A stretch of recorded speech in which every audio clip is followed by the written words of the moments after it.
After 6 games on the road, the Wolverines have finally returned to a place that they call home, Clyde Field, where they've had success in the past. It's a revenge game against the Cowgirls of Wyoming, and it's next on UVU TV.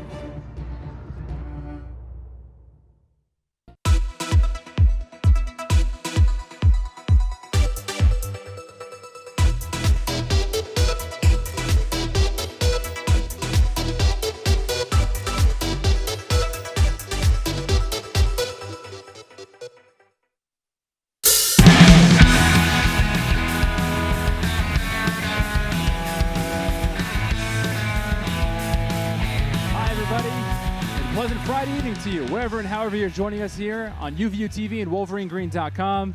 Alongside Melanie Osler, my brand new partner in the booth, I'm Brandon Crow. Welcome back to Clyde Field.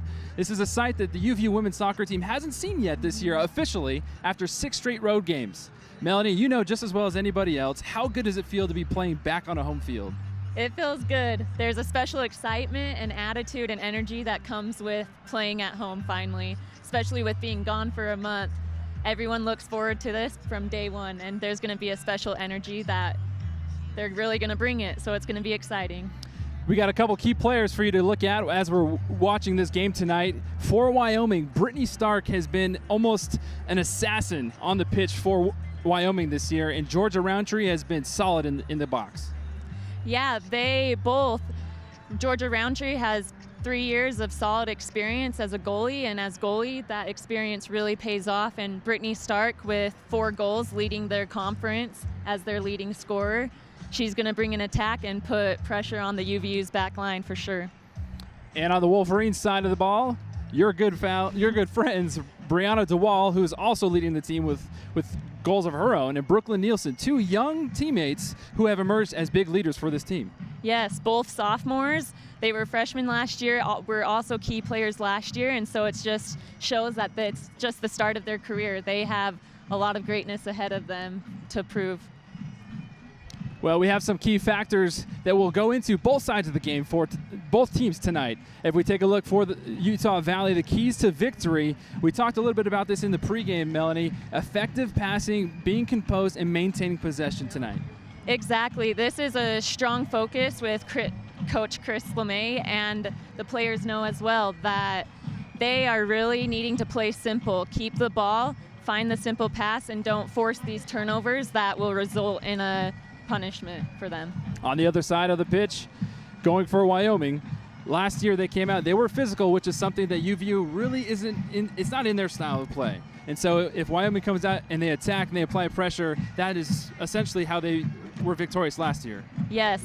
Last year, double overtime loss against us, and they will bring it again. They know that UVU is going to come out and fight back, and so they're really going to work to put the pressure on them first and attack on them and challenge them.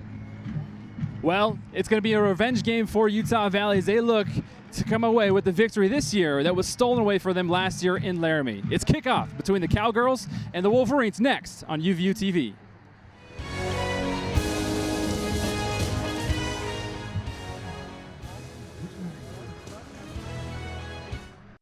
You're watching UVU TV.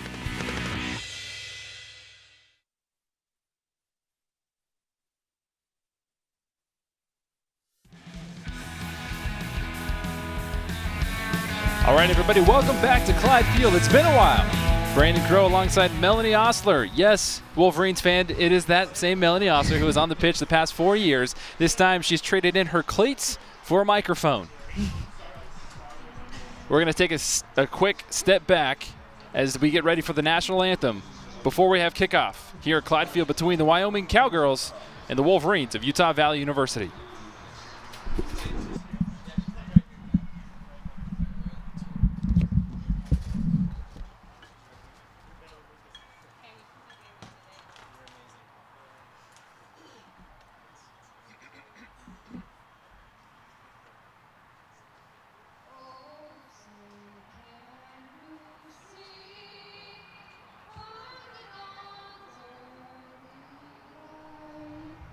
What so proudly we hailed at the twilight's last gleaming, whom wings brought stripes and bright stars through the perilous fight.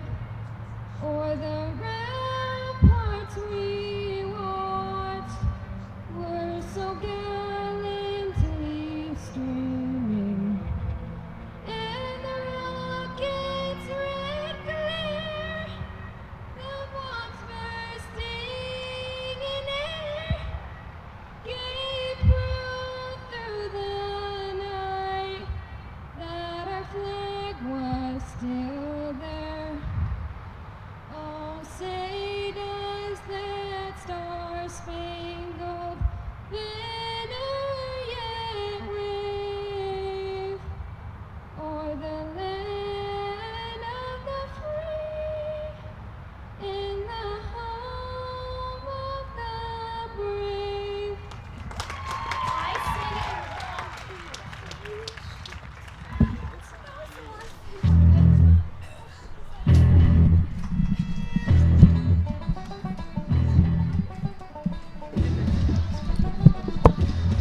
All right, the anthem has been sung. Players are on the pitch. Last second preparations before kickoff here at Clyde Field. Again, this is the home opener of the 2017 season for the Utah Valley Wolverines. As you can tell, Utah Valley draped in their home whites and green trim, looking very happy, very energetic to be back home. What did you say, Melanie? Yeah, it's going to be really fun to see them with their excitement playing in front of their friends and families. It's going to be a fun game. Special energy. How different was the energy between, obviously playing game time at any venue always has energy, but how different is the energy when you know you're at home? Again, there's that special excitement and that energy that you don't get when you're playing at the other field. You have to work a lot harder to get that energy up, whereas when you're playing at home, it comes naturally. What are you looking forward to seeing the most out of these Wolverines tonight? I'm excited for them to bring that energy that I've been talking about and bring it to their attack. They have been so close so many times with taking a lot of shots on goal and just shots in general that haven't really quite gone their way. So I'm excited to see them bring that attack and get those goals that they're looking for. If you look out here, the Wyoming Cowgirls draped in their brown and yellows, traditionally the Wyoming colors. You played a lot against a lot of these girls last season during that heartbreaking loss in double overtime in Laramie. What are you expecting from them tonight since you already have experience playing against them yourself? Yeah, they know that last season ended in a double overtime where nobody likes a double overtime loss, let alone last second goal to win it. And so they're going to know that UVU is going to bring that energy, so they're going to bring it harder and be like, we didn't just win because we were on our home field. We had home field advantage. We won because we're a good team, so they're going to show that. All right, Utah Valley, as you see it on the screen, going from left to right. Utah Valley will be attacking north, and Wyoming from right to left attacking south. And Wyoming gets the game started by kicking that first ball out of play. It'll be a goal kick. And Brooklyn Nielsen's first action of this game. Brooklyn Nielsen, like we mentioned, is one of those key players to look out for this season. 13 saves, just a little over 1 goal allowed per game, and about a 62% save average so far on the season. Brooklyn, like Mcdougal, like we mentioned earlier, Melanie, again, one of those younger players that's emerging to be a solid leader and a solid foundation for new head coach Chris LeMay to build this program upon. Exactly. That is a special role to take on as a freshman and as a young player, and coming into her sophomore year this year. That's a huge role that doesn't come naturally for a lot of people. So it's been fun to see her exceeding and working so hard to get better and better every year. Brima Mccarter with a little flick finds Hannah Bruce streaking down the right-hand side. Hannah dancing with defender Morgan Mcdougal. And ultimately that one is kicked out of play for a Utah Valley throw-in. Torrey Smith plays it back to Hannah. And Bruce kicks that one off a deflection out of play. Still Wolverine possession. Brima Carter. Down towards the byline, throws this one into the box. And Georgia Roundtree, who is somebody that has been also very stable, very reliable, and very consistent for Wyoming, comes up with the easy scoop.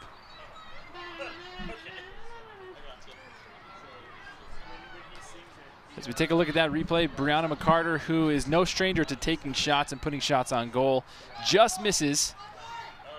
Utah Valley dispossessing Wyoming early on. Playing this ball back. Lindley Brown, who missed past 2 road games due to a mild ankle injury that she suffered. Coaches just held her out as a precaution. Mcdougal with a nice flick, trying to find Cassidy McCormick on the near side. Doriana Mall, a brand new addition to Utah Valley, courtesy of a transfer from Florida State. Somebody that Coach LeMay speaks very highly of. Very high soccer IQ.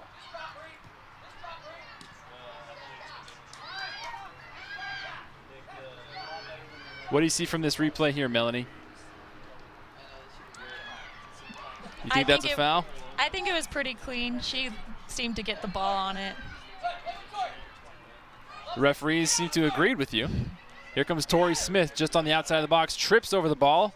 The pitch is a little slippery. We had a thunderstorm about an hour and a half before game time. Had a downpour, making the pitch just a little soggy. Mcdougal colliding with some defenders. Torrey Smith slow to get up. This one falls back into Sydney Fitzpatrick's clutches, and she plays it back. Lindley Brown donning her Brianna Mcdougal-esque headband.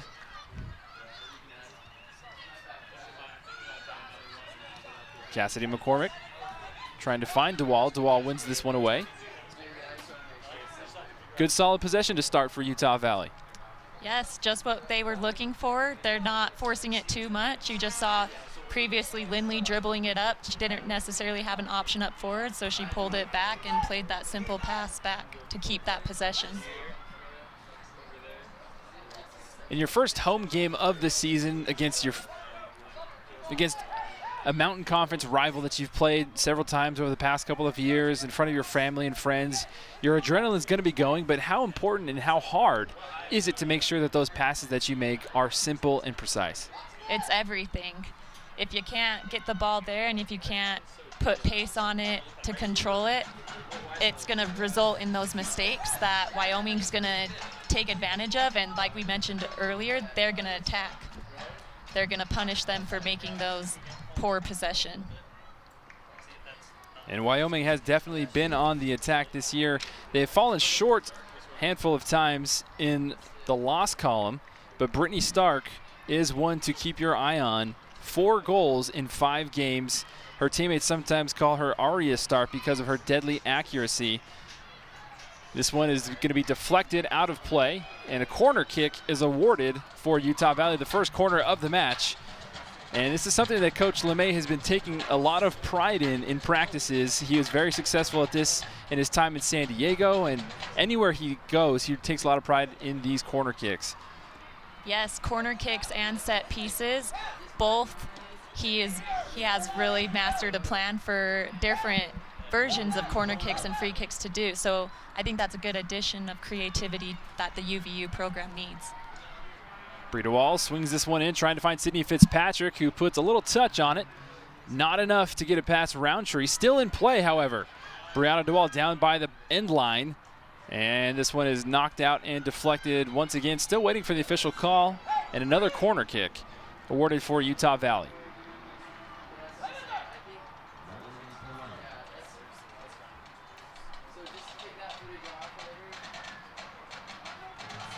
Mcdougal swings this one in near post, headed up in the air by Amanda Mangelson, still in the air. Ooh. Doriana Mall falls on it, hit it with the back of her head as well as the post. She comes up trying to rub that one off and trying to tie that hair in a bun.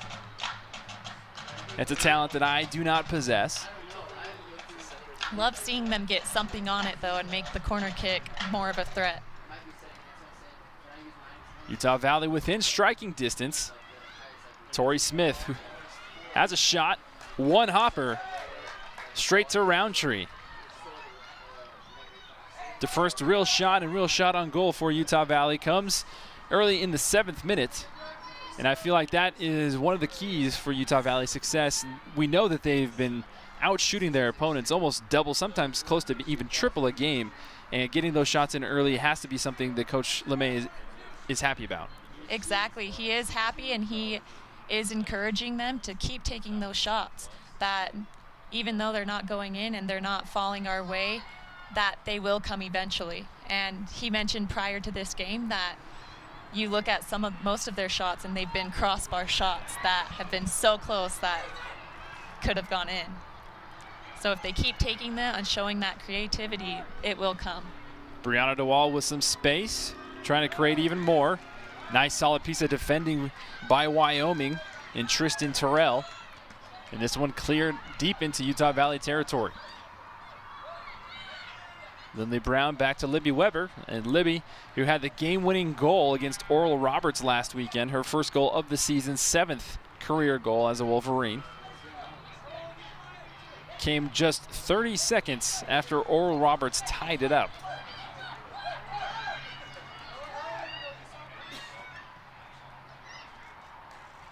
One touch, trying to find Torrey Smith.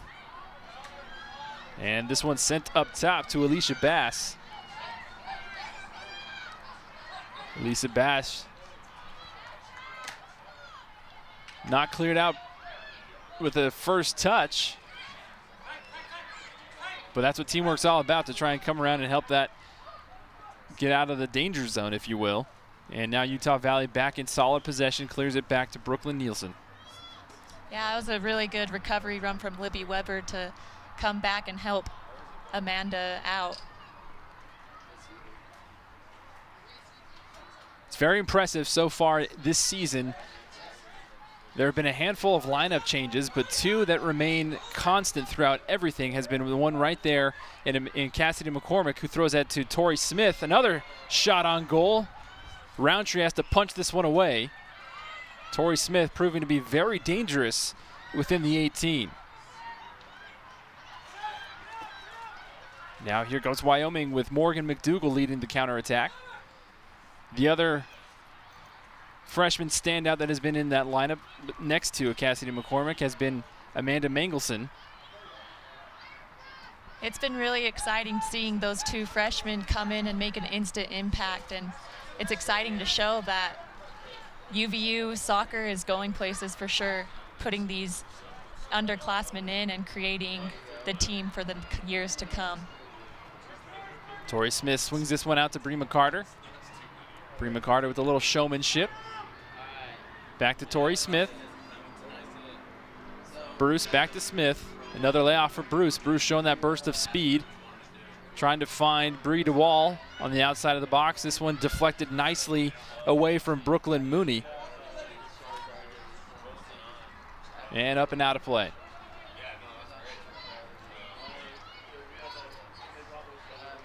'11th minute here at Clyde Field, still scoreless. Wyoming has no shots on goal. Utah Valley unofficially official, we could say, with 2 shots on goal. And they've had some chances, a couple corner kicks. And Utah Valley winning the possession battle so far, wouldn't you say? Definitely. They always have been a very possession-oriented team, and I love those are the games that are the most fun, is them over-possessing and kind of controlling the game. And so it'll be kind of exciting to see one of their keys to the game of attacking with purpose up the field, possessing with purpose. Possessing with purpose, that is one thing that Coach LeMay, especially this past week, has been emphasizing in practices. And you have heard from your former teammates as Bree Mccarter gets that quick corner in. Another solid piece of defending on the far side by Michaela Stark. The sister of Brittany Stark.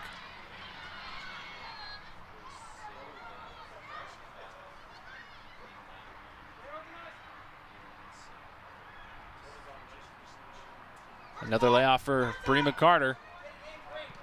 This one deflected high and out of play. And another corner kick. This will be Utah Valley's 3rd corner kick. early on in the first half. You get the sense Utah Valley's been almost knocking on the door, and you get the sense that it's not a matter of if, but a matter of when something is going to click for these Wolverines. Yes, and I think that's their mentality too. They know, and it's their patience and possession is showing that of they know they're just going to keep, they're going to play their game, they're going to make those runs and be that option for it to come. That corner headed away by Wyoming. Tristan Terrell leading the attack on the near side. Lays this one off up front for Gemma House. Gemma House plays that towards the end line, deflected and out of play by Lindley Brown. And this will be, we'll see if it's a throw in. It is a throw in for Wyoming. Swung into the far side of the box. Wolverines coming on to defend. And that is Brooklyn Nielsen's first action of the evening. Nothing too potent or dangerous, but something just to kind of wake her up a little bit.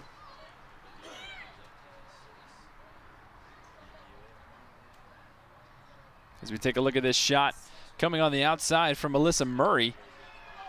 Trying to place it maybe a little too much. And Brooklyn comes up with the easy save. It shows their attack, though. They're not afraid to take those shots. That was a little outside the 18, and she wasn't afraid to give it a shot. Kind of show Brooklyn, kind of like you said, a wake-up call, like, we're coming.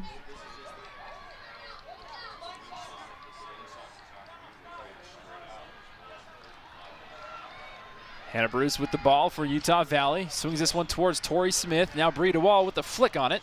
And just a little too much. The PAT would have been good if there were crossbars.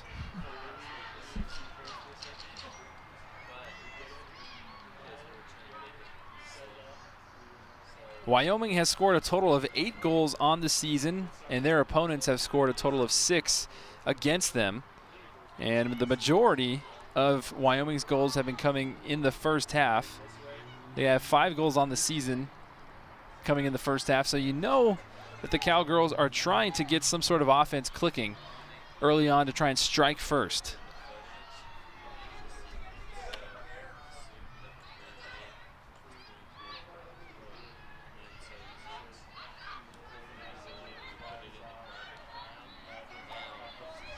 Libby Weber dances with Summer Howell. Now Mangelson for Utah Valley. Back to Brown. And Brown back to Mangelson on the far side. And Lindley Brown decides to pick this one upfield. Finds Torrey Smith. Nice one touch back to Brown. And the flick up to McCormick. Solid piece of defending that time on the Cowgirls from Tristan Terrell. And the Cowgirls win that one back. 15th minute, still scoreless here in Clydefield. Brandon Crow alongside Melanie Osler. Thank you for joining us here on UVU TV and WolverineGreen.com. That ball deflected out of play. That one goes off of a Gemma House. And Cassidy McCormick, the freshman, with the throw-in.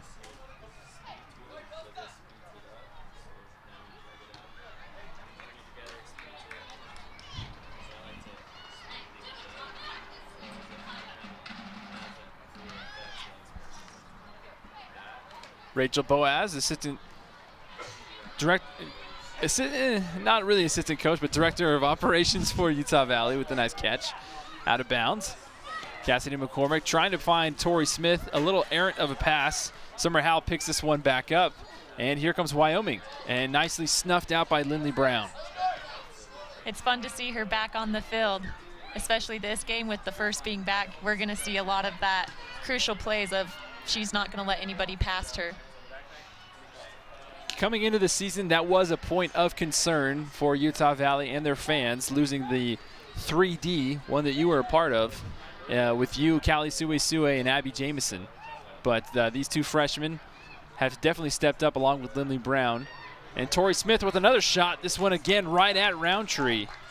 Torrey Smith starting to heat up here in the first half. Yes, she is.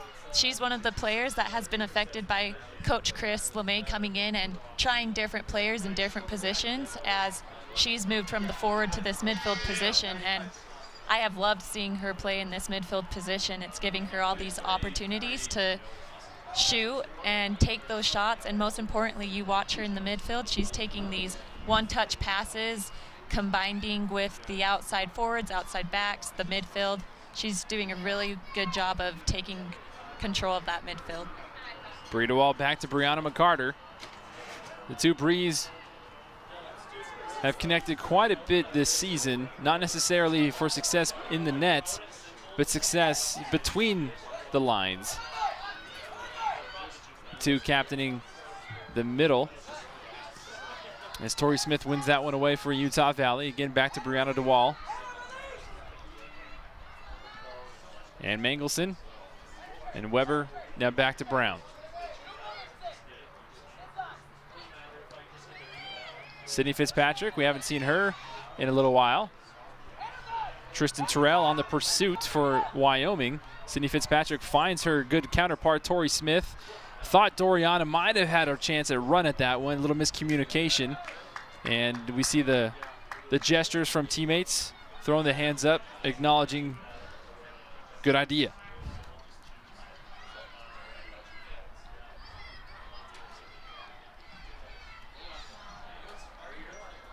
For Utah Valley, one thing that Coach Chris LeMay coming into this year wanted to do is he wanted to make sure that his girls, as Brima Mccarter with a nice turnaround shot, this one again right at Roundtree. Coming into the season, Coach LeMay wanted to make sure that his girls got experience, and efficient and effective experience during the summertime. So we saw a lot of these girls being playing on different teams throughout the country. And I feel like that has really been able to give these girls a better experience so they can learn more about themselves before heading into the season, wouldn't you say? Yeah, that was an awesome opportunity. Girls going as far as South Carolina, playing for some San Diego teams, LA teams, and definitely. Hannah Bruce showing off that feistiness, coming in with a nice slide tackle, and was able to bounce that one off of the side of Michaela Stark and win a goal kick. It's awesome play by Hannah Bruce.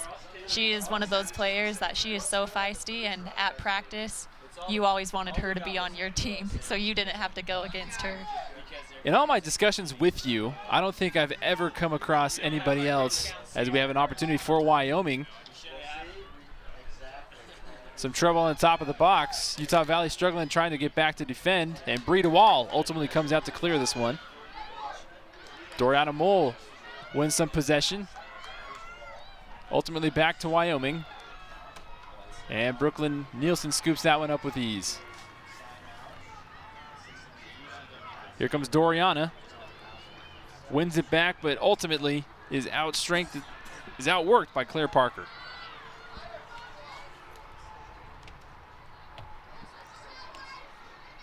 Going back to Hannah Bruce, she is probably one of the only girls that I have talked about with you, Melanie, where you can't not have a smile on your face when you talk about her.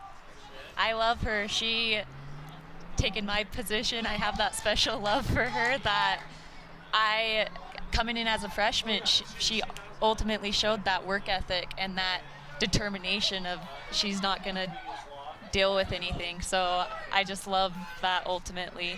I think it shows a lot in a player and their attitude and determination. Here's a possible opportunity for Utah Valley. Doriana Mall just outside of the box down the byline, trying to find her teammates inside. And Bree DeWall struggles to keep possession. And here comes Wyoming. Gemma House swings this one to the far side. Brooklyn Nielsen, a scary, risky move to try and play that one right in front of Michaela Stark. Yeah, just maybe a little too slow with decision making. Didn't quite decide what she was going to do in time. Luckily for Utah Valley, she was able to get her foot on it first before Stark's, because Stark was not slowing down.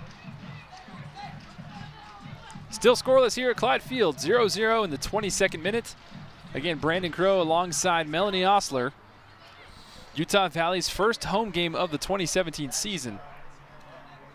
Utah Valley just got done with 6 straight road games and will again head back on the road to take on Cal State Fullerton on Sunday.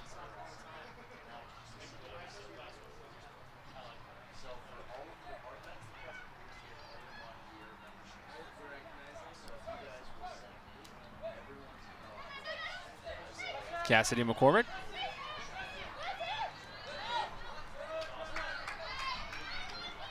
Flags. Some flags went up, some did not. Eventually overruled by the head judge. And he looks over at the side judge, kind of throws his shoulders at like, okay, you missed that one. Yeah, maybe a little miscommunication between the refs as well.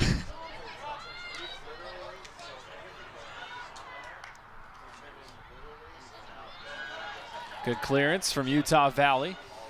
Wyoming starting to show a little bit more life here in the latter part of this first half. Yeah, we're starting to see more of their attack that we talked about before the game. And now here comes Utah Valley going the other way on a counter of their own. Sydney Fitzpatrick flicks this one to the right side to Torrey Smith. Torrey, good power stride to get in play. A flick from Doriana Mall. Brianna Mccarter with the turnaround and blasts this one over into the parking lot.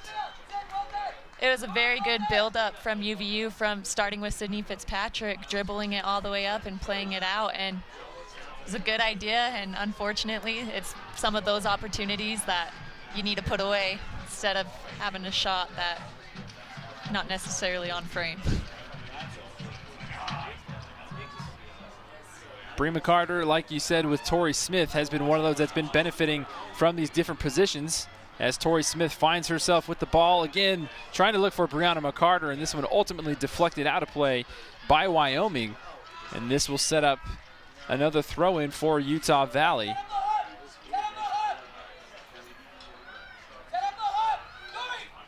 Cassidy McCormick finds Torrey Smith, who's met immediately by several Wyoming defenders. Maintains possession and composure enough. Passes it back to Brown, now back to Mangelson.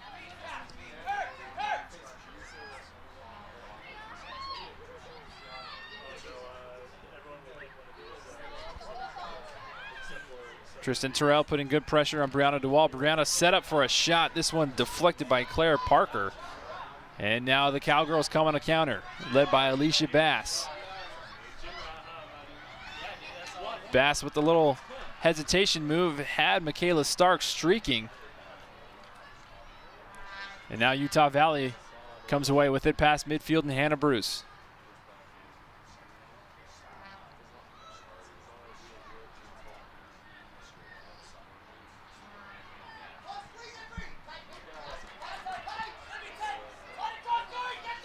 Looks like we might have our first substitution coming into the ballgame for either squad. This one setting up at the scorer's table. Number 13, Amber Tripp. Amber Tripp has been another player on the UVU squad that it has been fun to see her step on the field and kind of take cell. And she was one of the players who had a pretty awesome opportunity in South Carolina this summer, where their team made a good run for it in the playoffs, and I think that ultimately helped her to come out this season and make an impact as a sophomore for the UVU squad. We see Wyoming now starting to form some more pressure on Utah Valley. Coming out to the near side is Gemma House, trying to swing that one in the box, deflected off of Cassidy McCormick. And another battle in the box, this one won by Wyoming. Wyoming with an opportunity, and just high and outside was Morgan Mcdougal. That was a really good look by the Wyoming team. It's like you said, they're starting to show it, and now it's just a matter of whose defense can be stronger. Doriana Mall, excuse me. Sorry, as they finish this half, it's going to be crucial for both teams to stay strong. Doriana Mall exits the pitch for Utah Valley, and Amber Tripp comes on.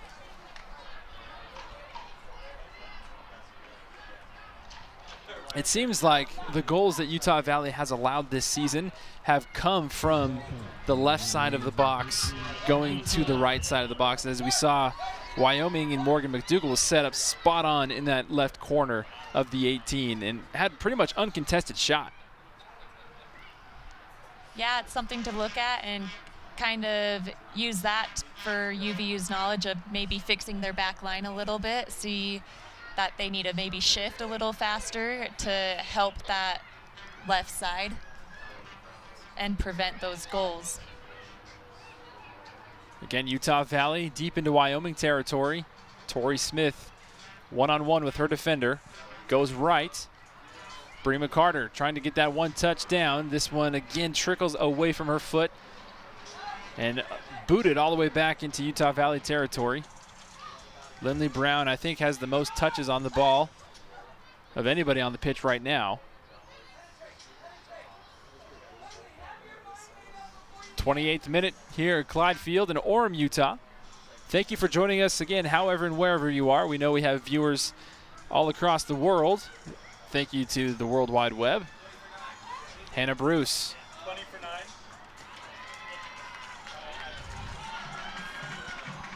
And a corner kick is awarded for Wyoming, as Wyoming gets set to bring in their first substitution of the match. Checking into the scores table is number 20, Jessie Gentle. And like we mentioned, our viewership from across the world, Gentle herself is from Australia. Mcdougal, Australia. I think I butchered that pronunciation, but I tried. As Tristan Terrell gets set to take the first corner kick for Wyoming. Plays this one to the near post. This one booted out by Utah Valley. Another opportunity to try and swing it back into the box. Flags are staying down, and Torrey Smith ultimately clears this one past midfield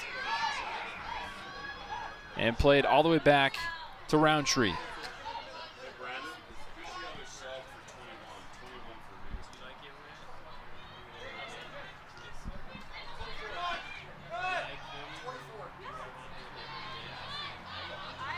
Brianna DeWall.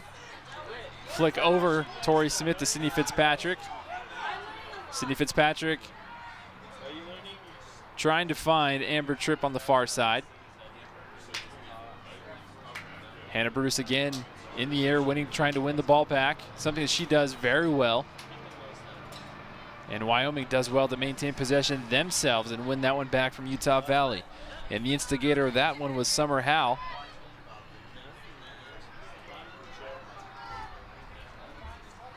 Cassidy McCormick now on the near side. Dances around with it back to Lindley Brown. Just about the half-hour mark in this match. Couple of substitutions for Utah Valley. And even more, Ashlyn Farnes set to check into the game for Utah Valley. Brita Wall. Brima Mccarter. Sydney Fitzpatrick. Good turn from Sydney Fitzpatrick. Now on the far side, Torrey Smith. Amber Tripp. And she stumbles over that ball, gives way to Wyoming. An opportunity that she will definitely want back and will haunt her until she gets a chance to redeem herself. Are you gonna keep all that footage on my No, like I want it. I can practice with it. Actually, when we're done, we'll go to the office and give you the rest. It's good recovery from Utah Valley. That was a little bit of a lazy pass. You hate to say that word, but a little bit of a dangerous pass there between Brown and McCormick. Yes, and it shows a lot between them that they're going to fix it. They're going to get behind each other, and they're going to keep it. I'm not a sicko. I like to talk. Makes me think of like Tina, and I get really sad. You just compared me with Tina. You're comparing me with Tina. Wyoming now with some numbers. Penetrating towards the top of the box and ultimately deflected to the near side. Sydney Fitzpatrick corrals this one up for the Wolverines. Sydney Fitzpatrick crosses back on the other side of the field. Not enough pace on that one. Intercepted by Morgan Mcdougal and Wyoming. Hannah Bruce steps in front of that one. Mcdougal finds it back and passes to the near side in Tristan Terrell. Sydney Fitzpatrick with pursuit on Terrell. A little physicality No whistle. That one falls out of play.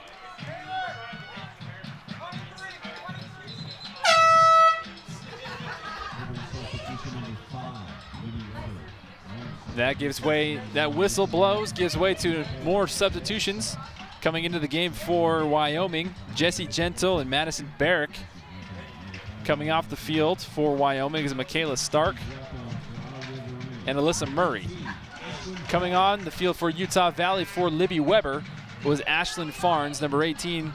Farnes, who scored her first career goal on Sunday versus Oral Roberts. And a foul is called in the box. This one is going to go against Wyoming. And a goal kick awarded to Utah Valley, one that Brooklyn Nielsen takes very quickly.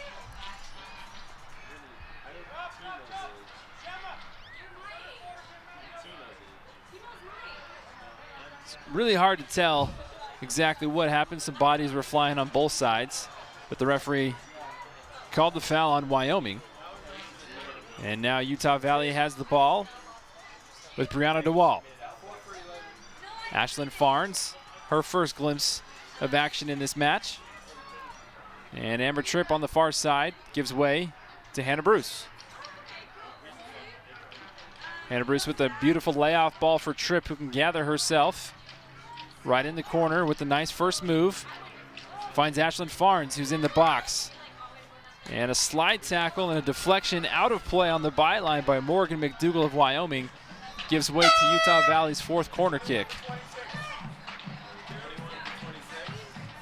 Yeah, like you mentioned, Ashlyn got her first goal of the season this past Sunday in Oklahoma, and I think once she gets that first goal, that's all she needed. That we'll be seeing a few more goals from her this season. Sarah Sipperly now checks into the game for Utah Valley for Cassidy McCormick. Brita Wall with the corner kick. Ashlyn Farnes did well to get up in the air, get possession, but just barely flicked off the head the wrong way. And this is something that we haven't seen so far this year. Lakin Flinders checks into the game for her first minutes for Sydney Fitzpatrick. Lakin has missed the first handful of games due to an injury or injuries of sorts, but that is a fresh sight to see for Utah Valley. It is so exciting. It's a sight that I love to see because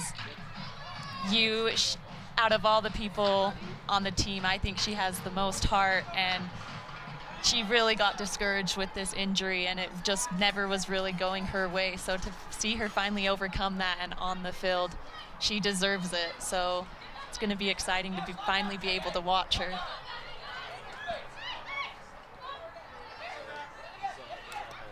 Lakin Flinders has been somebody that her teammates love her, and she has been somebody that the teammates can rely on, not only on the pitch but off the pitch as well. And she takes pride in being probably the best fisherman on the team. Yes, that's a hard role to take on when you don't necessarily, you want to be on the field instead, but when you have to accept that you really can't yet, and you have to focus on the other players and your teammates, it's a big role, and it's crucial that all her teammates love and appreciate her for. Roundtree with the goal kick, just shy of midfield. Jostling for position is Ashlyn Farnes against Summer Howe. Hannah Bruce using that speed and agility to get in position. Wyoming, however, was a little bit quicker to the ball. Lakin Flinders with her first touch. And Brima Mccarter does well to play it back to Mangelson, now eventually back to Bruce.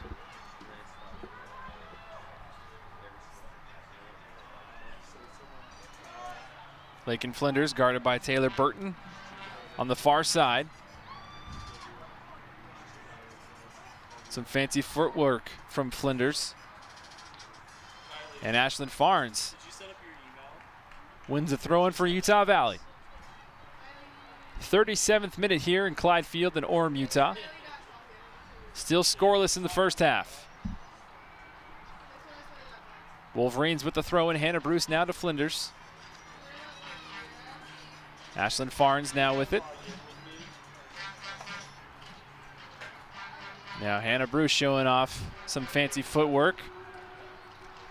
Was able to get the ball between the defenders, was not able to get herself between the defenders.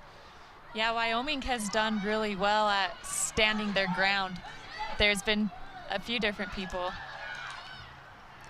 It's a nice opportunity for Wyoming. Great hustle on both ends of the ball. Amanda Mangelson coming to recover. That was a nice shot from Wyoming and an even better save from Brooklyn Nielsen.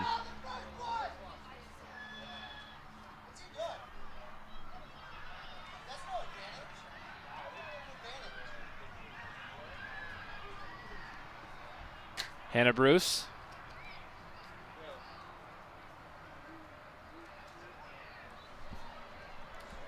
And here comes Utah Valley. Brima Mccarter with an opportunity and some space with the flick, and she finds the back of the net.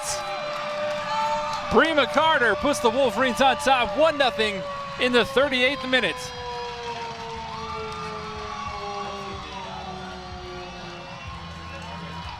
That was a great ball in, and for Mccarter to see the ball or the goalie coming out and take that one-touch shot, perfect placement. It's just what we've been waiting for. It's a great pass, better composure, and an even better finish for Mccarter. And like we mentioned earlier, Melanie, we knew it was not a matter of if, but just a matter of when Utah Valley was able to strike. And that was a very well-composed attack for the Wolverines. Yes, it was. Now it's just a matter of regrouping, refocusing, and coming out again. Brima Mccarter has played in every game so far this season, and she's averaging at least 2 shots on goal. And she puts another one, high percentage, in the back of the net for Utah Valley. Again, 1-0 Wolverines in the 38th minute here at Clyde Field. Hey, Whit. If you see Nick, send him our way.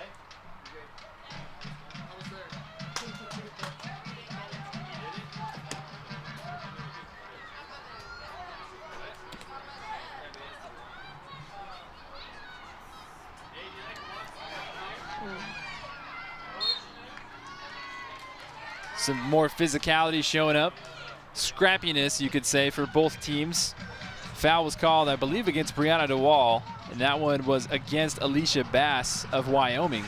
And that'll set up the first free kick of the game for either team. Looks like Taylor Burton's going to square up for Wyoming. And the Cowgirls are setting up with a heavy attack from the left-hand side.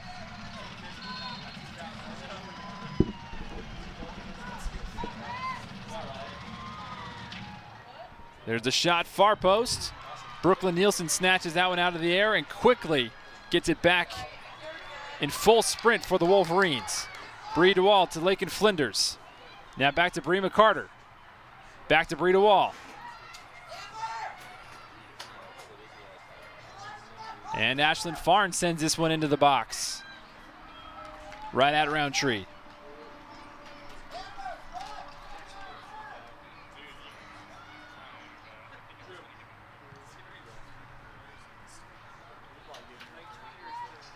Hannah Bruce with the header. Morgan Mcdougal doing well, showing off her speed as well to keep up pace for pace with Hannah Bruce on that right-hand side.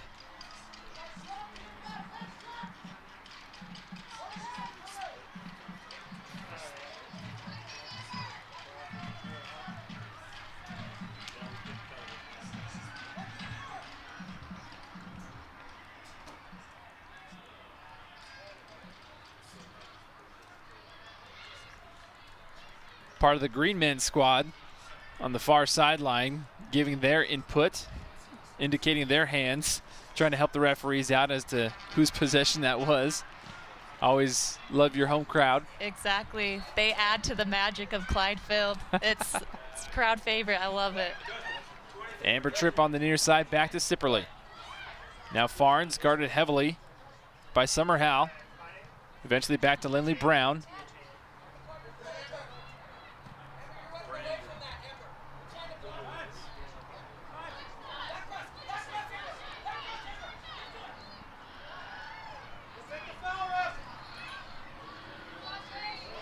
It's very interesting to note that we thought going into this game that Wyoming was going to come out and be more physical, but it's the complete opposite. Yes. 2 more substitutions into the game. One for Utah Valley. Riley Griten now making her first appearance, coming off her Amber trip. Riley was one player that specifically talked to me before this game, saying that we're just so excited to play on this field finally and to be back at home with our friends and family and just really controlling what they can control. So it's going to be a good asset to see her bring that excitement into the last minutes of the second half. Elaine Weber checks into the game for Wyoming for Gemma House. And Riley Griten quickly has the ball come right to her feet.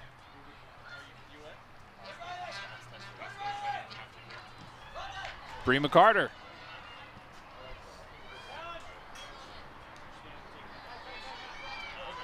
Riley Griten now with the ball. Nice composure from Griten. Goes in between 2 Wyoming defenders and played all the way back to Brooklyn Nielsen for a rebuild. Something that I think UVU has been doing very well this half, kind of like you said, playing it back to Brooklyn, and for that rebuild of, you see those moments of kind of craziness, of kind of hectic, them really being hectic, but they just bring it back. They get their composure again, get that possession again, starting from the back, and they start over. They've been doing a really good job of that.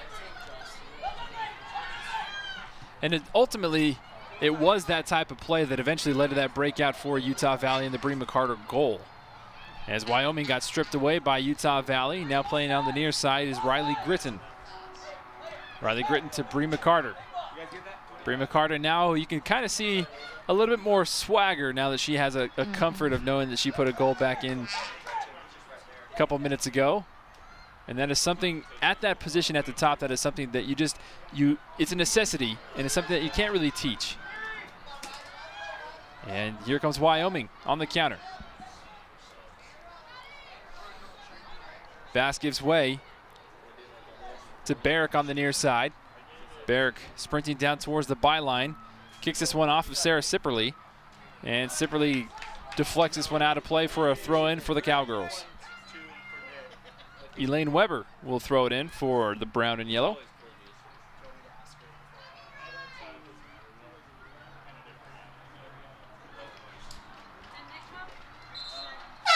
And another substitution, Tara Furlong coming into the game. It'll be interesting to see who she'll come in for, and that will be for Brima Mccarter.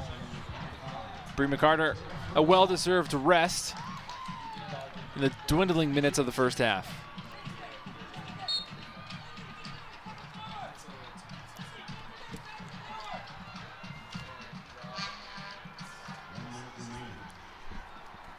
Furlong is also somebody that has played some significant minutes, especially lately, playing back-to-back games on the road in Oklahoma last weekend.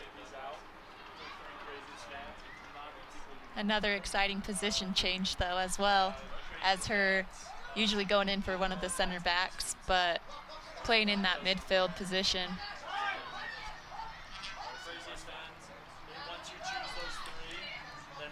About 30 seconds remaining in this first half. Utah Valley still clinging on to that 1-goal lead, courtesy of Brianna Mccarter's sly finish in the 38th minute. And it looks like Utah Valley is going to dance around with possession before the whistle blows. About 10 seconds remaining.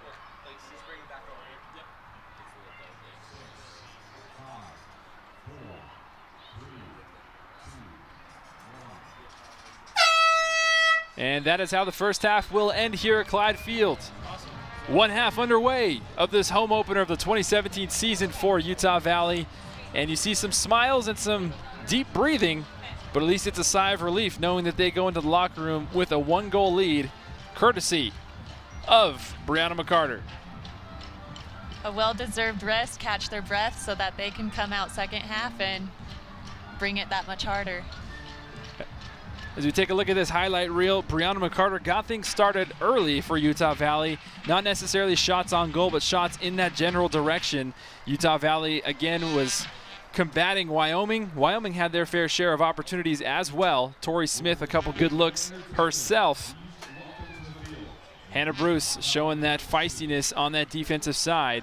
And there was the lone opportunity for Wyoming in that first half, was pushed just outside. Amanda Mangelson again showing off some prowess, and that was eventually the goal. We'll step away for a little bit here. Enjoy halftime. We'll be back. 1-0 is the score. Brianna Mccarter's 38th minute goal, slotted just to the right of Georgia Roundtree, is what separates the two squads at halftime. And Utah Valley, we thought, was going to come out and try and play a little bit more passive-aggressive, I guess you could say. And we expected, Melanie, I know, coming into this game for Wyoming to be more physical, but everything we saw in that first half was Utah Valley coming out and throwing the first punches. Yes, they were for sure, and it's kind of exciting to see that. There's nothing wrong with that at all. If they're going to be aggressive, they need to be more aggressive and play until the ref is calling things and fix it from there. Well, we're lucky to have gotten that first half in. There were rumors and grumblings about some lightning strikes, but so far so good in the area, so that is a good sign. And we have about less than 5 minutes until the teams come back on the pitch. But going back to the first half, what stood out to you for positives for both teams? We'll start with Wyoming.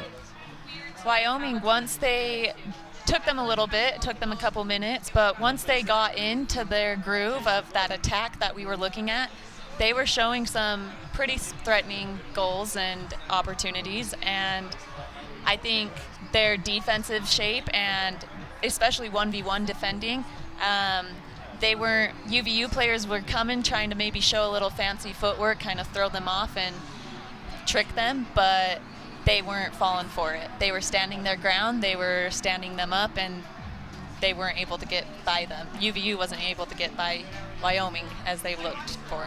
Now, on the opposite side of the ball, what are the positives that you took away that made you happy about watching your former squad, Utah Valley? Yeah, something like I mentioned earlier, that they're doing a really good job of not really getting caught up into those hectic moments. Once they come out of those hectic moments, they're going back, they're restarting, they're regrouping, they're calming down and starting that possession from the back again. And along with that possession in the back is they're doing it with purpose and they're doing it fast. They're trying to catch Wyoming off guard and by those counterattacks. So what do you think the key is for this second half? If you're Wyoming right now, what are the coaches telling the players? You know, they're telling them that they just need to come out, new game, pretend it's 0-0. 1-0 is a dangerous score. You can easily come back from a loss or from behind and win it or tie it up and whatnot. And so they're coming out and saying, we're coming out stronger than them. And kind of that goes along with UVU, is that they know that they're going to come out hard because they're behind a goal. So they need to match that intensity that Wyoming's, I anticipate, is going to bring out. Utah Valley in that first half had 8 shots to Wyoming's 4. Corner kicks, Utah Valley had 5, Wyoming had 2. We thought we were going to see some more efficiency out of those corner kicks. They didn't necessarily result in goals for Utah Valley, but you saw that they were able to put the ball in dangerous positions. Yes, and they are still getting something on the ball. It's not like the ball is being sent in and they're kind of just letting it pass and it's going to the other side of the field. They are contending the ball. They're getting something on it towards the right direction. So kind of along again with the shots of, if they keep taking these shots, they're going to go in. Same thing with corners. If they keep getting anything from their head to a toe on the ball, it will eventually go in. Couple stats for you. A breakdown of the first half. Brianna Mcdougal had 1 shot and 1 assist. Torrey Smith had 3 shots and 3 shots on goal. Brianna Mccarter 3 shots, 2 shots on goal with that lone goal. And Hannah Bruce had 1 assist as well. Coming up in the second half, it will be interesting to see the different types of substitutions that Coach LeMay might try to implement. We know from the past 6 games, the first half, he kind of let his starters kind of run about the full 40, 45 minutes or so. And then the second half is where you start to see a couple people come in and try to play more. But the second half will start just seconds away. We're going to take a quick break, and we'll be right back here on UVU TV and WolverineGreen.com.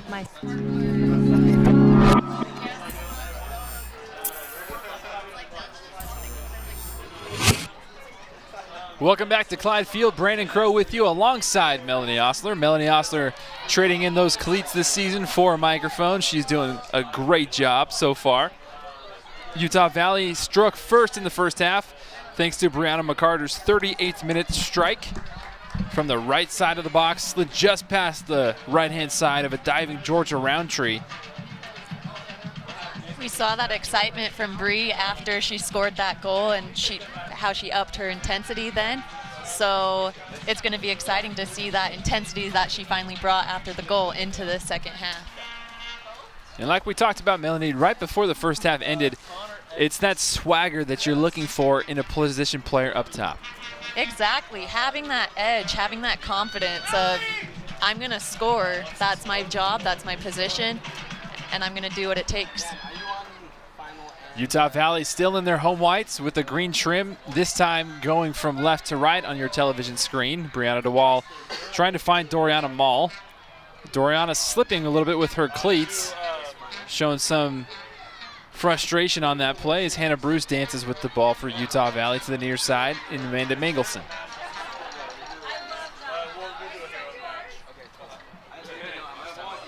And Wyoming now with possession. Just past midfield, nobody home for the Cowgirls. Tara Furlong. Breida Wall.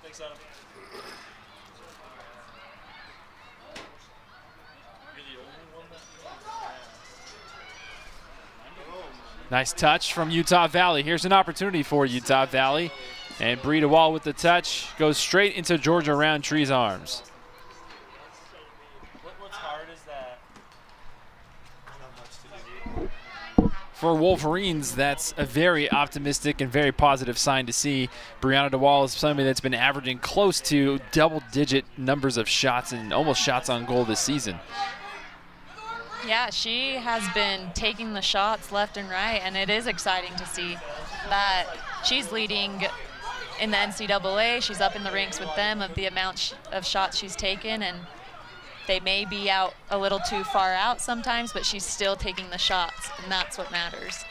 I know in talking with Coach Chris LeMay for Utah Valley, he says he would much rather tell somebody, hey, easy, tone it down a little bit, than come on, let's go, let's get it going.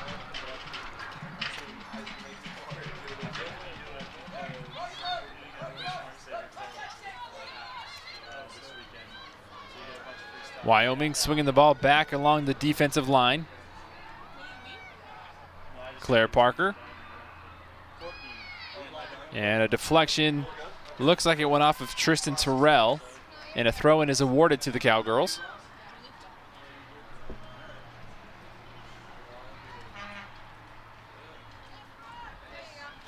Wyoming still trying to find some sort of possession inside Utah Valley territory. And another deflection, this time out of play and awarded for the Wolverines. Cassidy McCormick with the throw-in. Wyoming did well to get a piece of it. Wasn't able to fall in their direction. Now Amanda Mangelson flicks this one upfield. Brianna Mccarter just barely missed that one, trying to corral it with her first touch. Georgia Roundtree clears this one out, and it'll be a throw-in, which Utah Valley wants to get away very quickly. And another throw-in for Utah Valley. It's unfortunate that Bree's touch kind of got away from her, resulting in getting it back to the goalie and not having an opportunity to score. But if you look at it, Amanda got the ball up there, and they were able to have the throw-in upfield and have it in the possessing. Brima Mccarter with her second goal of the game. A blast just inside the 18. As we take another look, nice entry pass from Hannah Bruce. Brima Mccarter composed and cool right above the outstretched arm of Georgia Roundtree. That was a beautiful shot by Bree, and that's what, she has that shot, she has that foot. And so kind of that swag we were talking about of instantly, she didn't take a break. They got the throw in, they threw it to her, she saw that shot, and she put that in the back of the net. Brima Mccarter's second goal of the game, second of the season in the 50th minute. Wyoming trying to knock on the door for Utah Valley with a counterattack of their own.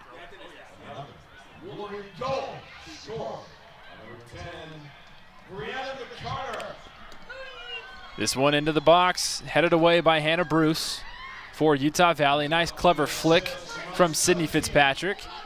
And here comes Torrey Smith past the midfield logo. And Torrey Smith flicks this one, trying to find Doriana Mall. Just a little past her. That second goal surely ignited something in head coach Chris LeMay. He was sitting down, and ever since then he's been up, pacing back and forth. Very excited, very happy, you can tell, for the new head coach. And there's a clever turn from Doriana. Doriana with some space of her own. Goes to her right, fires this one just barely outside of Georgia Roundtree. And again, another round of applause from all the coaches on the UVU bench. Yeah, that's a little sneak peek of what Dory has to offer for this team. Is she has that excitement and that little edge that she's going to take it to you and she's going to pull a few moves and get that shot. Utah Valley has not scored more than 2 goals of her own this season.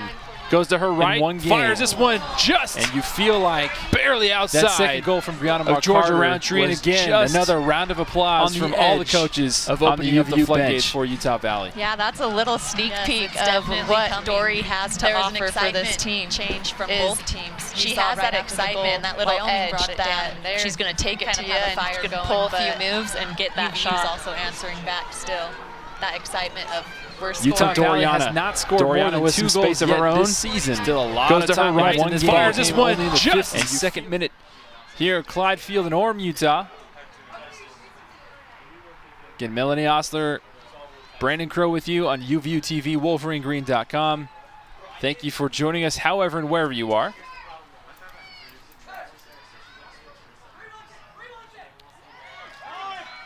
Sydney Fitzpatrick dispossessed on the near side from Brooklyn Mooney. Brooklyn Mooney with some nice possession and footwork of her own. And here's an opportunity for Wyoming. But Torrey Smith shows off her speed and comes in from behind to take that one away from Summer Howell.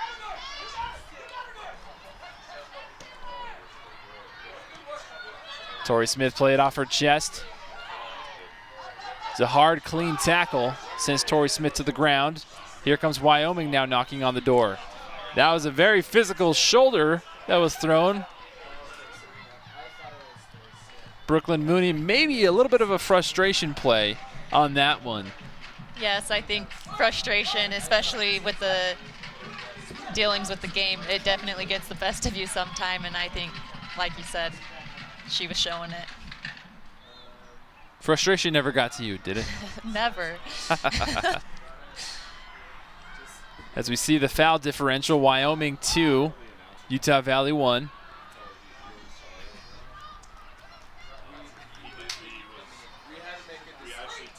And Amanda Mangelson looking up top, trying to find Brima Mccarter. Brima Mccarter showing off her flexibility with a taekwondo kick to get that cleat just about eye level. Pretty impressive. And here's Hannah Bruce for Utah Valley. Sends it back again to the left-hand side for Amanda Mangelson. Excuse me, Tara Furlong. Nice touch from Doriana Mole. Doriana now to the near side, and Sydney Fitzpatrick. Sydney Fitzpatrick dances around, goes to her left. Fakes right, now back left again. Trying to go down towards the end line. Throws this one into the box. Brima Mccarter just missed her hat trick, and it was cleared away by the Wyoming defender. I believe that was Michaela Stark. Needless to say, that was a great entry pass from Sid. It was beautiful. Showed some great composure with that pressure on her. Dribbled around a little bit and got around that defender finally. And placing the ball into Brima Mccarter. And unfortunate of the finish, but a great look.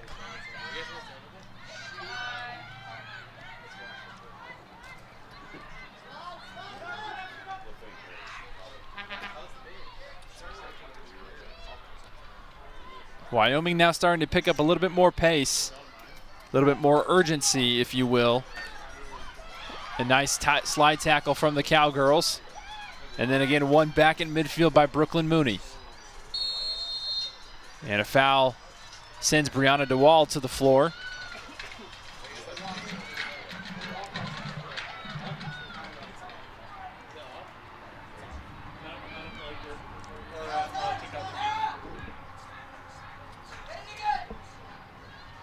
Tara Furlong on the left-hand side, streaks upfield for Utah Valley. Now decides to pull it back. Again, showing more maturity on the side of the ball, where knowing that you don't always have to be pushing upfield if there's nothing there. Exactly, and that is something that, at least when I was there, that the coaches made clear. We called it the shallow end. If you're going up and if you're kind of getting caught in the deep end, you're able to pull it back and bring it back to the shallow end to keep it safe. Something I feel like Coach LeMay has been stressing very much so early on this season in practices, and you can see it in full force on the pitch tonight. Amanda Mangelson, again, from a freshman's perspective, showing great poise to win that ball. Ultimately, an errant pass, maybe the broadcaster's curse. I mentioned her too early. But again, her and Cassidy McCormick have been nothing but solid on the back line. Definitely. I think it's pretty easy to sometimes as a freshman get caught up in the physicality and the speed of play and kind of all the changes that come with playing Division I soccer, but she showed it just back. Her aggressiveness, she's just as strong as everyone else. Her speed of play is there, and it's awesome to see both of them take that position. Ashlyn Farnes checking back into the game, this time for Sydney Fitzpatrick, who'll take a little bit of a breather. And again, there goes Coach LeMay making those early substitutions often here in that second half. Brima Mccarter down the byline, maybe a little less patient. And another throw-in for Utah Valley. Doriana Mall tries to find Brima Mccarter. Now here's Hannah Bruce. Hannah Bruce sends this one towards the top of the box. Bree DeWall with a clever flick. Nobody home behind her. And that one is cleared away by Claire Parker.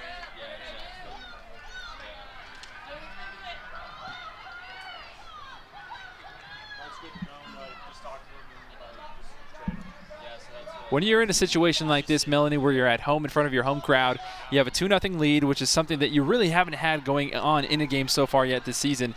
Is it easy to get kind of complacent and kind of pull down the reins a little bit? It can be. I think so very much, but I still think the excitement is there. It's still fun. And so in moments like this, I think they focus on still having fun in the environment, but taking care of themselves, focusing on themselves, and playing stronger, because the next best thing about playing at home is getting a win at home. So they still have that end goal in mind of they want that win, they want that shutout. So they're going to keep it coming. Clyde Field is something that the Wolverines have prided themselves on over the years at being dominant and protecting the den, if you will. Yes, it's the home field. It's our place. We love the field. We love the environment. It's the best. And like you said, it has some very impressive records of we don't lose here. And that's what it comes down to at the beginning of the games is it's a home field. This is what we've been waiting for. We don't lose here. We win.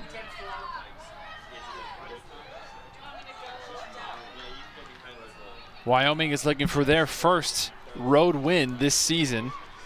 And there's a slate of changes about ready to come play for the Cowgirls on the next dead ball possession. And it is a possibility. They say in soccer that 2-0 is the most dangerous score. Probably referring to what you were talking about earlier, that being able to get complacent and not really giving it your all and getting comfortable with a 2-0 lead. It's dangerous. It's easily, they can come back and easily make it more of a fight. Handful of substitutions checking in for Wyoming. Lakin Flinders coming in the game for Doriana Moll for Utah Valley.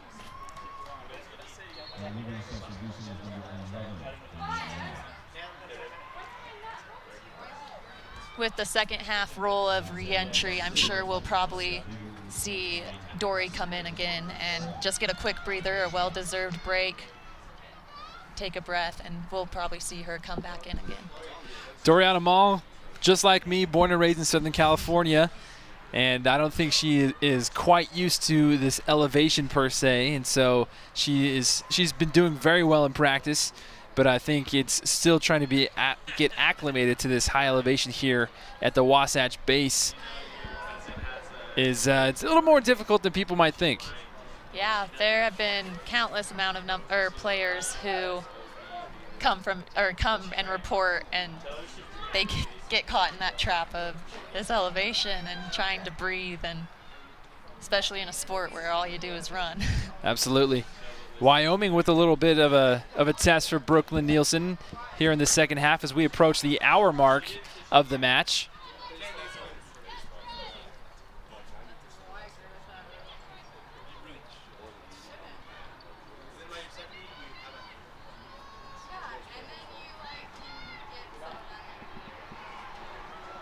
Tara Furlong plays it back to Brooklyn Nielsen. We mentioned that Wyoming is looking for their first road win, but Utah Valley is also looking for their very first shutout of the season. Yes, they are. And I know that's a personal goal of Brooklyn, is she's going to do anything that it takes to get that shutout because she has her mind set to it. Ashlyn Farnes trying to get back to that loose ball. Instead, here comes Wyoming with a counter. This one led by Summer Tauby. And played into the box and ultimately drifting out of play.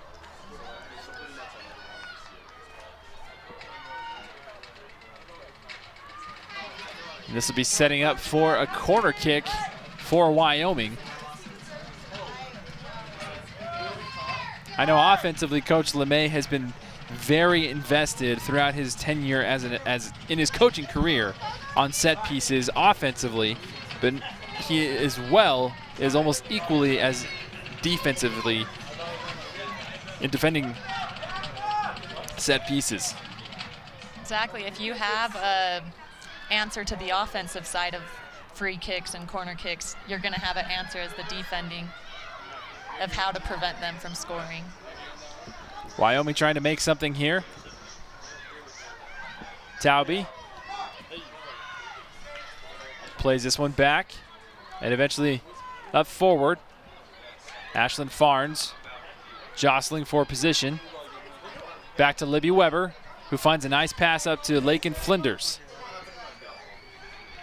And Lakin Flinders cuts back to her right with the pass to Brianna Mccarter.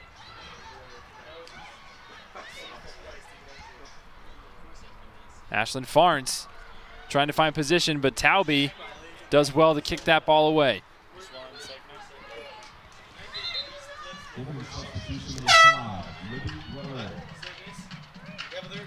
Checking back into the game now for Libby Weber is Amber Tripp. As we take a look at that last play, Ashlyn Farnes trying to get it, and a nice clean takeaway from Tauby. It's great defense. That was also a great build-up from UVU, bringing the ball to Lakin, and right now, as you can see too, she's an addition that they've just been waiting to finally have back. Brima Mccarter swung that one towards the box, deflected away. Breida Wall with a tap. And now Sydney Fitzpatrick corrals it back. And Brima Mccarter sprints towards the end line.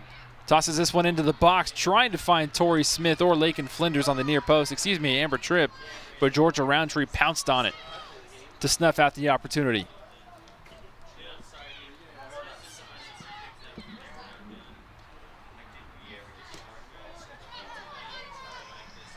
That, I think, has been one of the best matchups that we've seen so far tonight. Both 17s.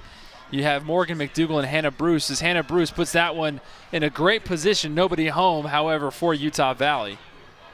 So unfortunate. That was a great run. She stayed with it, like you said. 17's doing a really good job of matching her speed because Hannah has a lot of speed. And so it's just very unfortunate that we didn't have the numbers we wanted to in the box. Nice layoff on the outside box for Ashlyn Farnes. And again, Taube does well to win this one away. It'll be a throw-in for Utah Valley on the far side in front of the green men group.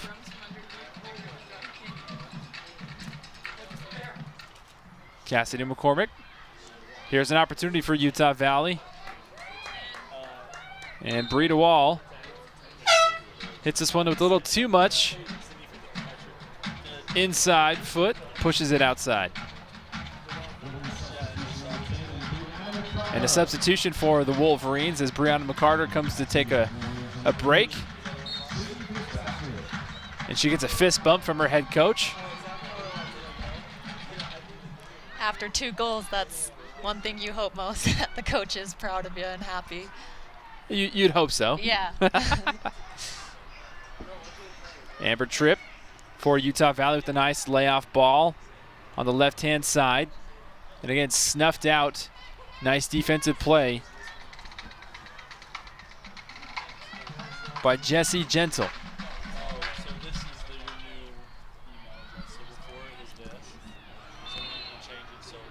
Referee blows the whistle in favor of the Cowgirls. 67th minute. Cowgirls wanted a handball. Referee said no. Breida Wall. Something that we didn't see from her last year was her being very physical, but you could see she led with the little shoulder blow herself. Yes, that showing that aggressive side of her, maybe something that she had to warm up with and get her freshman year under the belt. And it looks like we might have an issue of some blood on the field. And it looks like we do as she appears to come closer. That is number 20, Jessie Gentle. She's got a bloody nose, has to clean that up before she can return to play. So subbing into the game for Gentle is number 21, Madison Barrick.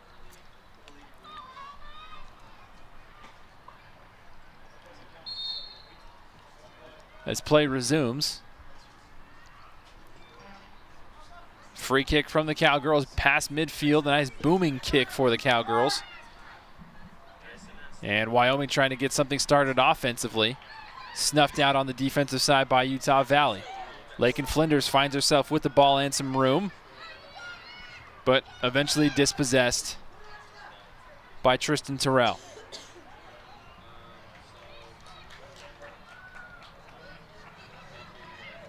That was great pressure by Ashlyn Farnes of, yeah, she maybe necessarily didn't know that she was going to win the ball from the goalie, but she put the pressure on the goalie to get that throw in.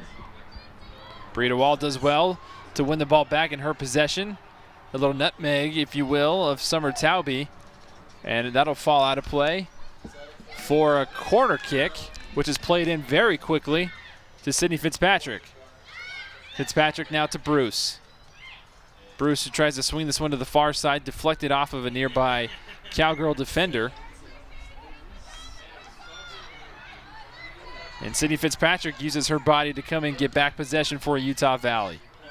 Did a very good job of separating herself from the player and the ball. She got herself in between them, which resulted in them being able to gain possession back. Ashlyn Farnes with the layoff to Breida Wall. Now sent in towards Amber Tripp. Amber Tripp with the turn, thought about it. Goes in between 2 defenders, pulls the trigger, but very well defended by Wyoming. And here comes Sydney Fitzpatrick. And a foul is called, and we'll have a free kick just about 30, 31 yards outside of the box. We take another look at this replay. Sydney Fitzpatrick with a nice move to her left. And that knee was a little bit lingering from Brooklyn Mooney. Unfortunate for Mooney. I don't think it was necessarily an intentional foul, but like you said, her knee kind of lingered there and it caught Sydney. We'll see who takes this free kick for Utah Valley. Torrey Smith and Mcdougal both lining up for the kick.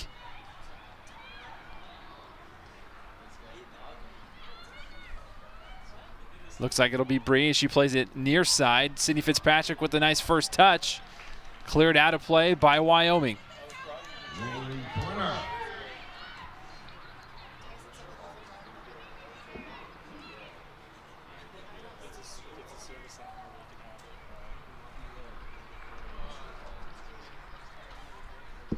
'70th minute, Torrey Smith.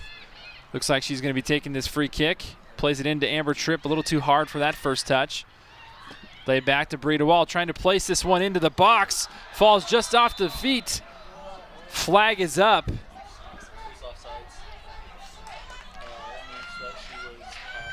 Lakin Flinders was offsides. Mcdougal played that one, forced Roundtree's hand. An opportunity missed by UVU.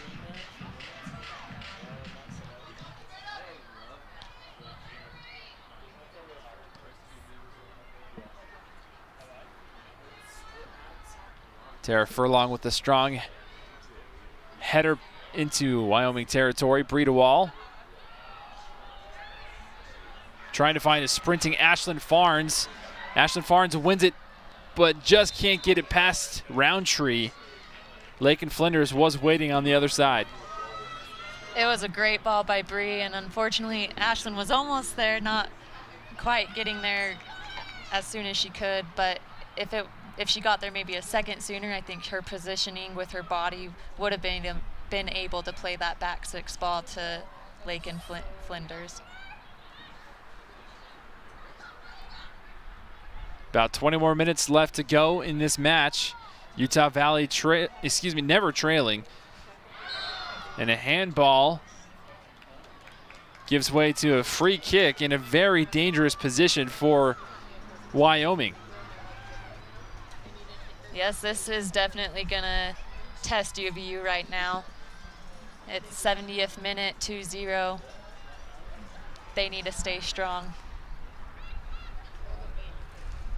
Utah Valley trying to preserve the shutout, which is something that they have not been able to do so far yet this season. Right now, a very dangerous opportunity for Wyoming and Alicia Bass. Alicia sends this one in, and a great save by Brooklyn Nielsen, keeping the clean sheet.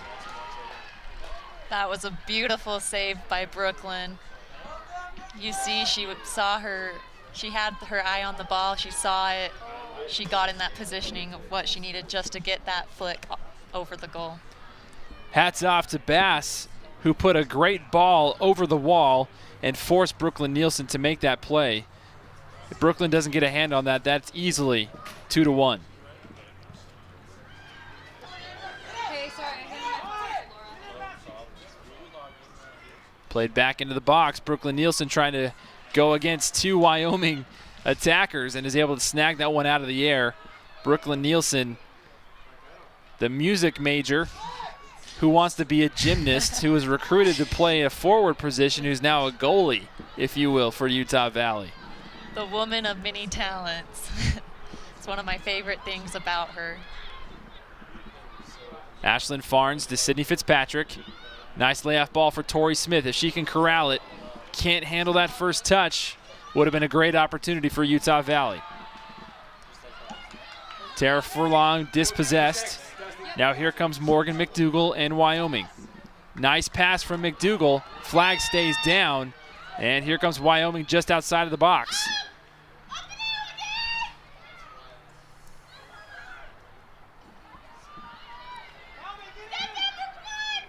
Utah Valley dodged a bullet there from Wyoming. Yes, Wyoming did a really good job of seeing that other side where the pressure wasn't, and they saw their player, and unfortunately there was a defender on UVU who was holding her on side, but props to them for getting behind each other, getting behind the ball, and preventing it from being worse.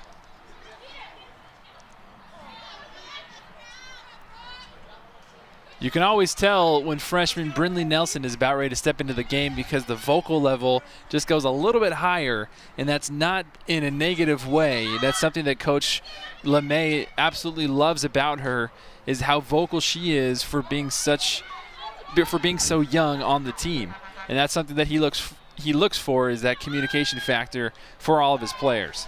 It's very impressive that she is coming in as a freshman and having that communication and having that leadership already, because that is something, kind of like you said, Chris, like you nag those freshmen of don't wait until your junior year to be a leader. Don't wait a few years. Start now. Mcdougal with a nice pass. A missed opportunity at once for Utah Valley. Ashlyn Farnes trying to corral it. The ball bouncing around in between players, and eventually a whistle is blown, and the possession goes in favor of Wyoming. Another opportunity for Utah Valley. Yes, it is those opportunities that they need to capitalize on when it's right in front of the goal like that. A toe, anything, get it on, redirect it. Foul from behind. Get called against Torrey Smith in Utah Valley, and a free kick awarded at the midfield logo for the Cowgirls. We mentioned Brindley Nelson as she is about ready to check into the game, as well as Sarah Sipperly for Utah Valley. Sarah Sipperly going into her senior year too. She's gonna want nothing but the best. You want to end on the best note possible, so she's gonna make the most out of every opportunity. And again, another position player who's been kind of switched up in different spots by head coach Chris LeMay. Yeah, she's been everywhere. I think I've seen her center back, outside back, forward some games. And I think it says a lot in a player that they're willing to take on those roles even when it's not their will.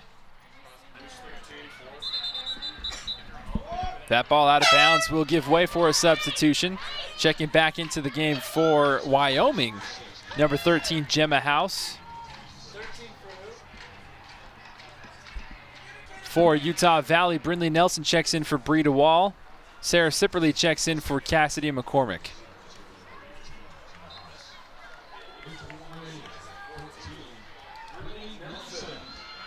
You have to think, with a 2-goal lead and a little bit over 15 minutes left to play in this game, if that might have been the night for Brianna DeWall.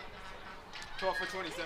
It is a good point. There's only a few minutes left, and they have a big game coming this Sunday, and those Sunday games are hard bouncing back from a Friday game. So I think you're right. He may be pulling her to kind of reserve her for Sunday.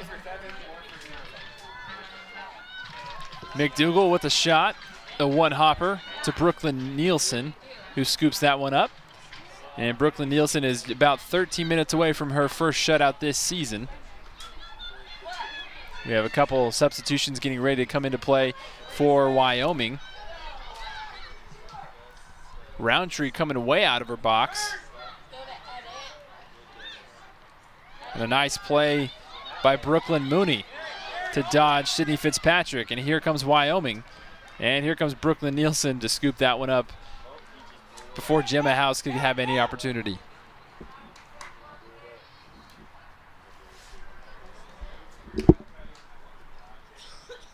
'78th minute here in Orem, Utah. 2-0 Utah Valley on top of Wyoming. Or should I say 2-0 Brianna Mccarter. Hannah Bruce assisted on both of those goals. One in the 38th minute and then one in the 50th minute.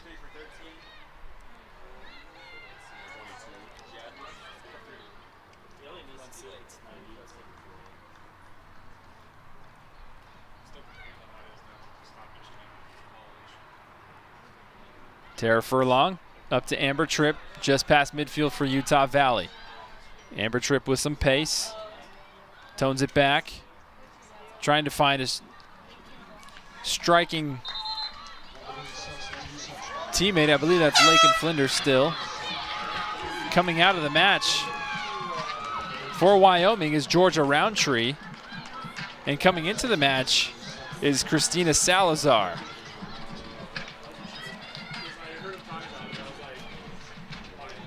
As well, Wyoming, Alicia Bass comes off of the pitch.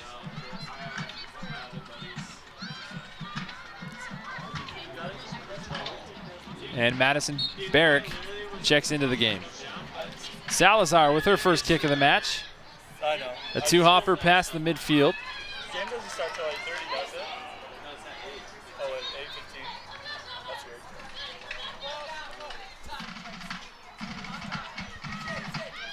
Wyoming starting to get a little bit more desperate, as you can see the tenacity within their eyes get sharper. And the physicality start to increase a little at a time. Exactly. It's something that can be very beneficial, or it can be very detrimental. Of beneficial that they get going and they start using it in a positive way and getting those shots on, but more oftentimes than not, when you see the clock running down and you're behind, you start getting pretty anxious, and it can result into some of you not playing your game and not focusing on what you need to do to win and to put those shots in the goal. We saw number 22, Amanda Marshall, flash across the screen for Utah Valley. She sees her first minutes of action tonight. And it looks like you called it. Doriana Mall set to check back in the game for Utah Valley at the next dead ball possession. 9 minutes and some change left in this ball game here in Orem, Utah from Clyde Field. Utah Valley 2, Wyoming nothing. Utah Valley still looking to find their first shutout of the season, and Utah Valley trying to find a crucial 3 points, especially back-to-back 3 points after a long 6-game road stretch. Exactly, with unfortunate games throughout that stretch.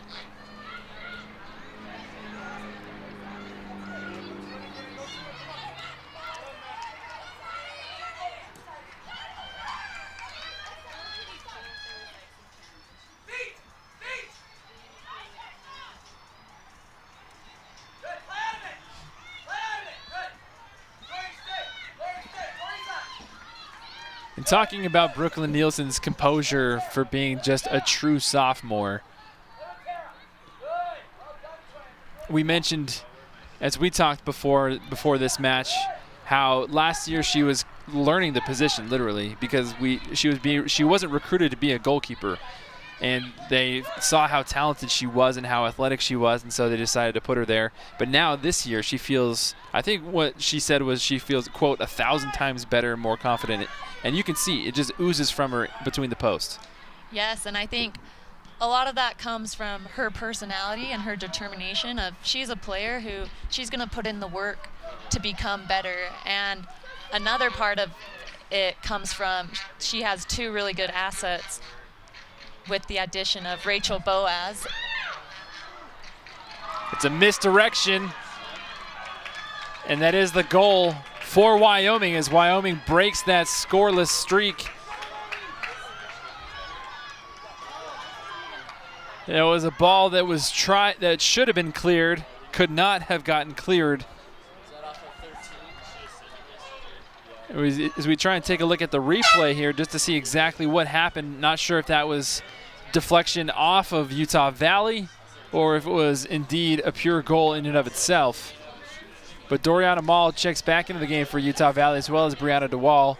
Ashlyn Farnes and Sydney Fitzpatrick come back out. So the shot was deflected off of, looks like Torrey Smith's leg. Initially the shot up from Gemma House, deflected off Torrey Smith. Yeah, a poor clearance as well. When it's in the box like that and they're pressing you that much, you just got to get it high and wide out of the box.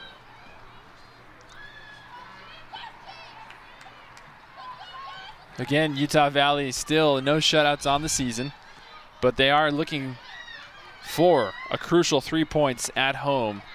Their first home match here of 2017. 7 minutes and some change left in this one.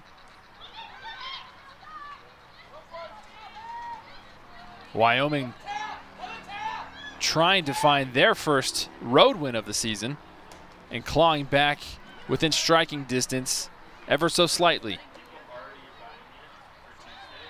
Mcdougal with a nice turn. Here come the Cowgirls. Taube loses possession. Hannah Bruce. Nice play from Brianna DeWall. Pushing it upfield. Trying to find Libby Weber. The ball hops over her foot.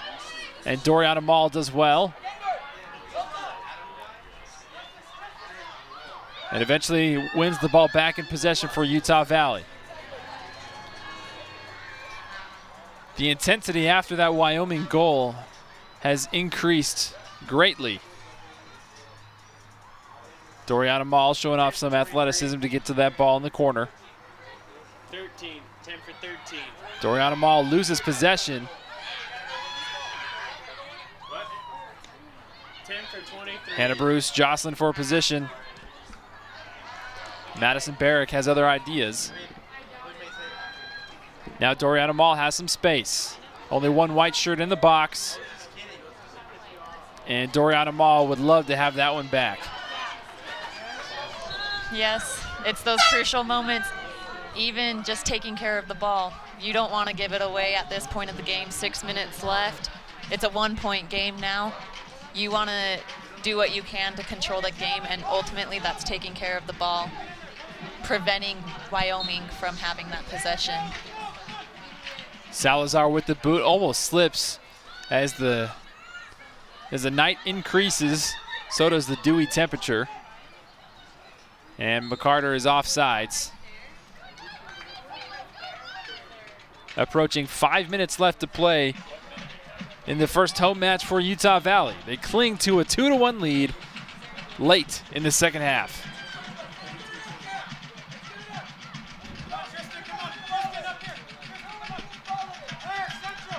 Taylor Burton with the free kick. Sends this one deep. Headed up in the air by Libby Weber.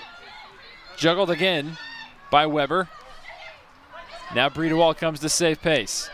Bree Mccarter does well to get her body position in front of the ball, but nice defending from Tristan Terrell. And a missed clearance falls back in the hand, back into the feet of Doriana Mall. Doriana does well, nice clever play, and outpaces herself. Salazar comes up to make the save as we approach 4 minutes left in this match. Shaky defending. Wyoming bench up in arms wanting a penalty. Referee says play on. Wyoming still in territory. Here's Bass. Bass guarded by Bruce. Trying to go left. And ultimately snuffed out by Utah Valley. It's a very dangerous series for the Wolverines. Libby Weber does well to win back position. Goes towards the end line. And that one will be deflected off of Bree Mccarter for a goal kick. As we approach 3 minutes left in this ball game.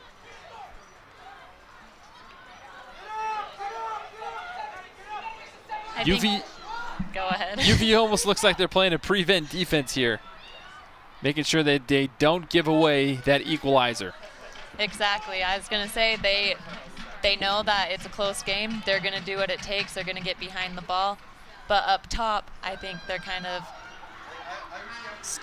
stirring away from the opportunities and the possession that they need. They're kind of getting frantic up there. Hannah Bruce does well to keep that ball out of play. And that one will deflect off of Brianna Mccarter. And another throw in from Wyoming. Precious seconds continue to tick away. That ball sent into the box. And Brooklyn Nielsen watches that one trickle out of play. A corner kick is awarded for Wyoming. Something the Utah Valley players looked a little confused about. They thought it went off of a cowgirl. Instead, Wyoming will have their 6th corner as Tristan Terrell is set to take it. About 1 minute and 50 seconds left in this match. High intensity moment for Wyoming. Ball is in the air. There's a shot and it's deflected off of Utah Valley and another corner kick. 90 seconds left in the match.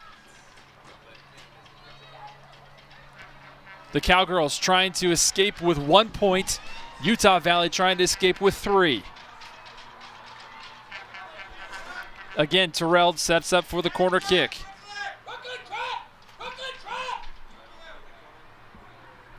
Terrell sends it into the near post. This one flicked just barely at the right angle to go out of play. Utah Valley collectively breathes a sigh of relief. 2 back-to-back corners with 1 minute to play. Something that you just have to stay strong through, because that isn't what you want. That's not ideal. It does stress you out a little bit, and that mental strength of overcoming of we're being strong and we're getting it out of here. Especially for Utah Valley, who's lost 3 out of their 4 losses have been in overtime. And virtually all of their losses have come, you could say, within the final seconds of a match. Exactly, and that also shows for their attitude of, I think they're a little sick of going into overtime and having to play longer than they really should. And so just having that mentality of we're ending this game.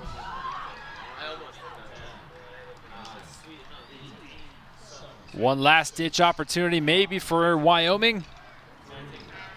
Snuffed out by Utah Valley. Coaches come together to meet at halfway, and that is the final. Brand new head coach Chris LeMay gets his first win at home. A 2-1 victory over the Cowgirls of Wyoming. They got the win, just what they wanted, just what they worked for, and it was a good game. I think for the most part that it ended a little too close that they wanted. It got a little too hectic and people were forcing it, and I